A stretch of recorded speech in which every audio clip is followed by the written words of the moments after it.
up to the fans, and they're the judge of that. But I read everything that comes to me.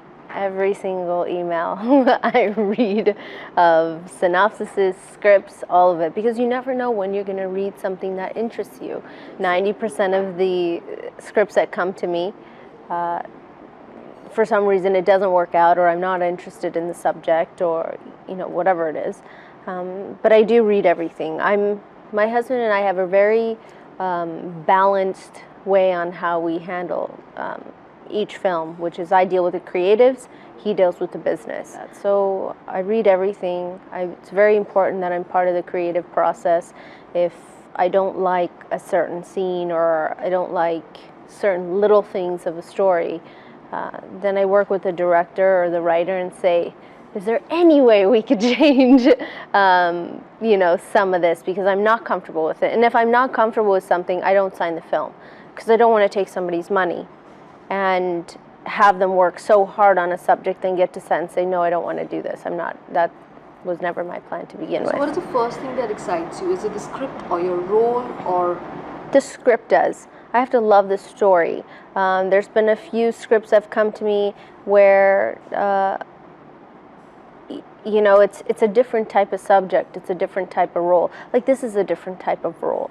I'm not the wife in this. I'm not the male lead's wife, where I'm this victim of, somebody who has cheated on them. Where I've done the same thing he's done with his family, I've done with mine. So it's a character that's in the gray. It's not this bubbly, happy character that I've done before. So it'll be interesting to see if people like that. When scripts come to you, do you think somewhere people tend to stereotype you in similar roles, or do you get different kind of scripts? I get all sorts of different scripts. And like I said, there's a lot of them that I don't like because it seems like it's been done already. So there's a lot of films that come in about the girl who comes into the industry that is exploited in some way, and how she rises to the top. It's a very cliche story. And, it can be interesting, but it really depends on the writer, it really depends on the actual story that makes it interesting. I don't see myself making a film like that anytime soon. So if you're listening out there, stop sending me the same story.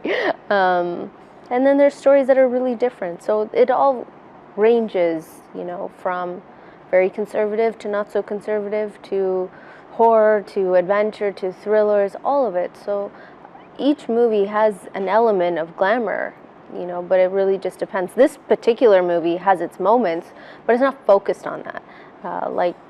Some of the films I've done in the past. Who's your favorite Marvel character? I love, Superman. I love, because he can fly, and he's really good looking.